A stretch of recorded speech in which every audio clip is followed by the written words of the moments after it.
Hey everyone, welcome to Monday. I'm Chief Meteorologist Austin Onick. You're tuned in to the latest weather information for the area around the Tennessee River Valley. This is Weather Overtime from News 12 in downtown Chattanooga. Welcome aboard. Questions, comments, concerns, complaints, if you absolutely must, aonic at wdef.com or check out our website, wdef.com/weather. Cooler into tomorrow. We'll be looking for high temperatures a little bit less than what they're expected to be for this afternoon. If it seems like I'm doing this a little bit early, you're right. Chip Chapman is taking vacation this week, so I'm in for him for the rest of the week. Mr. Patrick Corr, Chief Meteorologist Emeritus, will be back here as in the evening hours so I can get some sleep before I have to come back in very early in the morning with an armful of coffee. Currently seeing again the potential of cooling off for the next few days. Not exactly going to be seeing anything in the way of a problem where it comes to any winter weather coming on through, and so far not seeing any problems with anything involving huge amounts of rainfall coming in. Either drizzle today, what's left of that, patchy fog, and very mild conditions, high 50s to lower 60s, and then cooling off toward the middle part of the week. But that's about as cool as it gets. We're not seeing anything in the way of major problems where it comes to huge amounts of temperature drops. That's not the case back to our west, though. We'll talk about that coming up in just a little bit. Almanac for Sunday, the last Sunday of January 2023. Just over a quarter of an inch of rain and decently close to where we should have been on the temperatures out there, although a little bit warmer than the normal low temperature, and we are still in a surplus for both the month and for the year. So we did pretty good out there for the rainfall, for just staying pretty much right on track for January itself. How much more are we going to get in the next few days? Could be quite a lot out there. Speaking of water, the waterfall near Roaring Creek from Graysville, Tennessee. Thank you, Mr. Matt, a frequent contributor to our West Shore Home weather window picture of the day. And if you've got weather pictures out there, send them along to us, pictures at wdef.com, and find out more on our social media pages. And you can drop them there as well, Twitter, Instagram, and Facebook as well. Big picture showing that cold front separating us from the very cold air back to the north of us, and enough moisture over the next couple of days. The way everything is set up, the colder air, again, the boundary right there.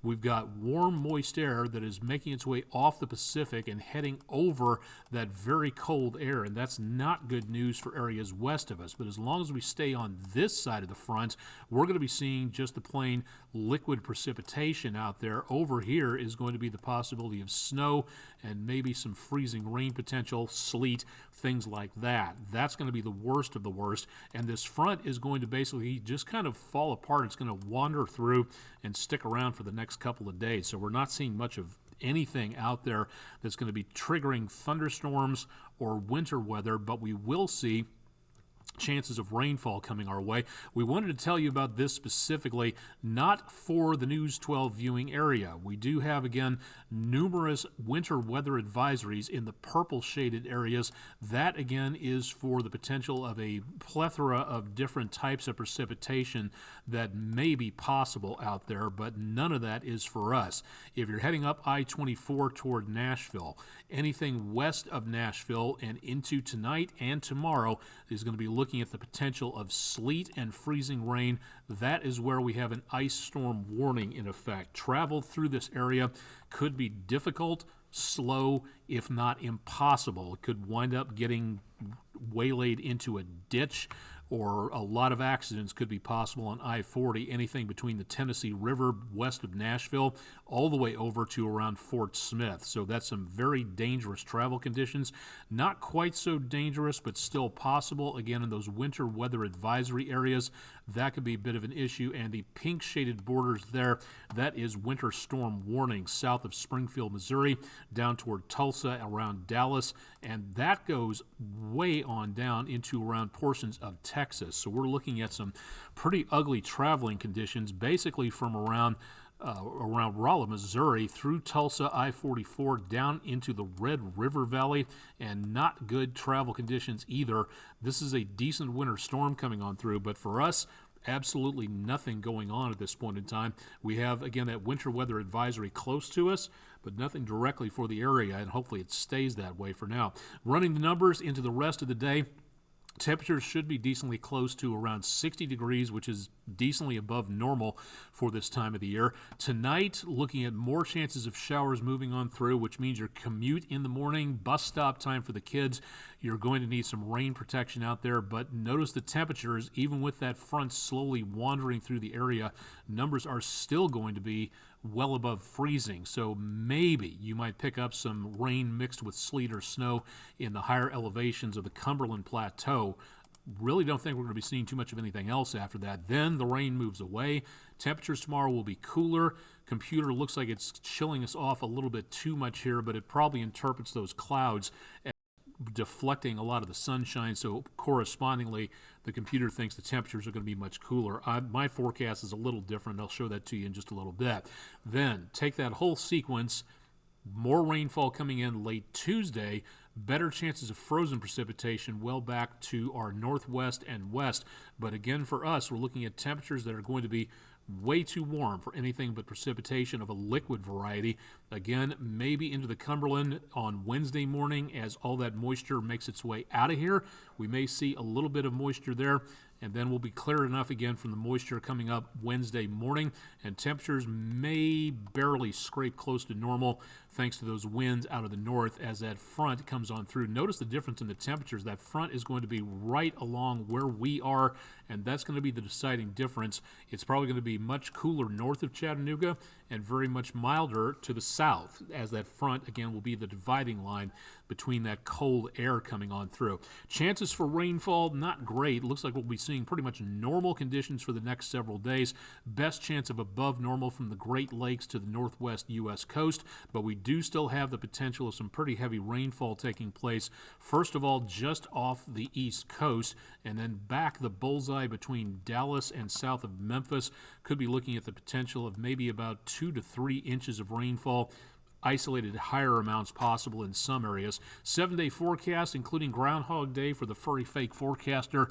Temperatures will be cooling off into the next several days and then trying to kind of hold steady right on through the rest of the forecast. And for a true American holiday, for National Weather Person's Day coming up on Sunday, a little bit of rain showers, but too warm for anything but rainfall. Chances of rain end as we go toward Friday, and then Friday, Saturday, and early Sunday, we might see some decent sunshine, albeit mixed with some clouds. Chances of rain not great for Sunday, but otherwise not bad. At least we won't have a total washout when it comes to dates with rainfall out there. Remember, National Weather Service needs you to become the eyes and ears of the Skywarn volunteers. If you're in Hamilton County or Chattanooga, Tennessee, the meeting for you will be Friday, February 10th at 6 p.m. at the Memorial Hospital Community Rooms. There's another one scheduled for the UTC Library at Vine and Douglas Thursday, March 2nd at 1 p.m.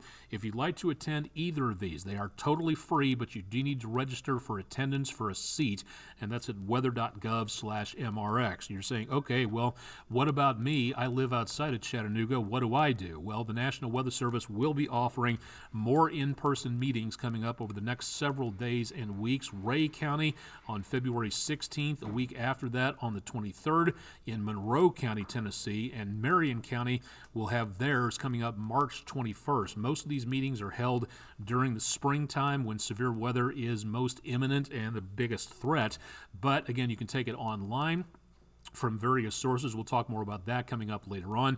And if you, again, you'd like more details or to register for any of these meetings, weather.gov/MRX. Head to our website. We'll teach you how to use your National Weather Service radio. That's at wdef.com/weather. And if you'd like to have our weather personnel appear in your classroom, drop us a line through wdef.com/weather for the weather in the classroom section. And of course, we'll have more on this and a whole bunch of other neat stuff on our social media pages: Facebook, Instagram, YouTube, Reddit, Counter Social, Tumblr. We're out there. You'll find us someplace, so no problem on that. Any questions, concerns, or if you missed any of that on the playback, go ahead again and drop me a line at aonic@wdef.com or find us on our website again at wdef.com/weather. Patrick Core will be with us Monday through Friday evening. Chip Chapman will be back a week from today, so welcome him back at that point in time. But in the meantime, you got me in the mornings keeping you updated as to what's going on out there, so stay tuned for much more with News 12 on air and online. I'm Chief Meteorologist Austin Onek. Thanks for joining us for Monday's edition of News 12's Weather Overtime.